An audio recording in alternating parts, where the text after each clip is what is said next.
உங்கள் தந்தி1 தொலைக்காட்சியில் தினமும் ஒரு சர்ப்ரைஸ் மாலை 6 முதல் 7 மணி வரை காணத் தவறாதீர்கள். சென்னையில் சமீப நாட்களாக கெட்டுப்போன இறைச்சி விற்பனை நாளுக்கு நாள் அதிகரித்து வரும் நிலையில் கெட்டுப்போன இறைச்சி வரத்து அதிகரிக்க காரணம் என்ன என்பதை அலசுகிறது இந்த செய்தி தொகுப்பு. சென்னையில் 900 கிலோ கெட்டுப்போன ஆட்டுக்கால் ஆட்டிறைச்சி பறிமுதல் செய்யப்பட்ட சம்பவம் மாமிச பிரியர்களை விழிபுதுங்கச் செய்தது.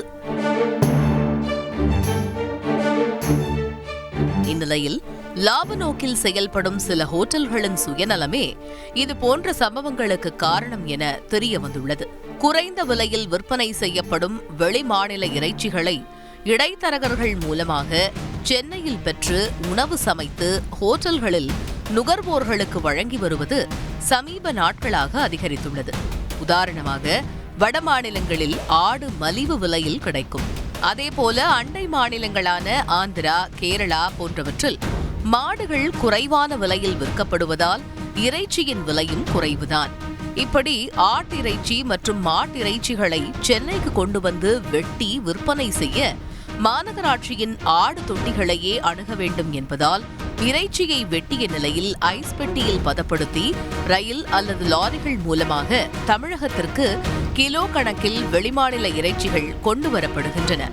சிந்தாதிரிப்பேட்டை, சைதாப்பேட்டை, சூளைமேடு உள்ளிட்ட பகுதிகளில் இதற்கென இடைத்தரகர்கள் இருப்பதால் வெளிமாநில இறைச்சிகள் மொத்தமாக ஹோட்டல்களுக்கு விற்பனை செய்யப்பட்டு வந்தன.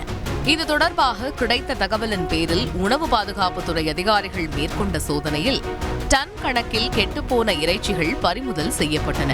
சங்கிலி தொடர் போல தொடரும் இச்சம்பவங்களால் மக்கள் அதிர்ந்து போயுள்ள சூழலில் இதுபோன்ற இடைத்தரகர்களின் டார்கெட் ஹோட்டல்கள் மட்டுமே என்பதாகவும் சில்லறை விற்பனையில் இதுபோன்ற வெளிமாநில இறைச்சிகள் எளிதில் அடையாளம் காணப்படுவதால் பிரச்சனை இல்லை என்கின்றனர் சில்லறை வியாபாரிகள்.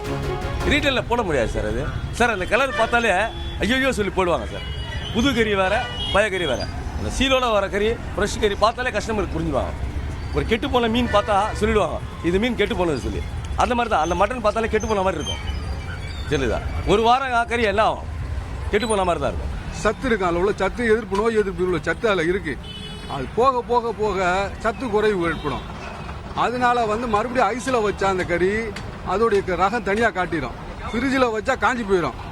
ஐஸில் வச்சா அது ரகம் பளிச்சுன்னு காட்டிடும். அது வெளுத்து போயிடும். ரத்த ஓட்டம் இருக்காது, இது இருக்காது, அது காட்டிடும். அது அவங்க எவ்வளோ செஞ்சு கிஞ்சி இது பண்ணாலும் ரத்தத்தை வச்சு பரட்டினாலும் அது மூஞ்சி தனியாக காட்டிடும்.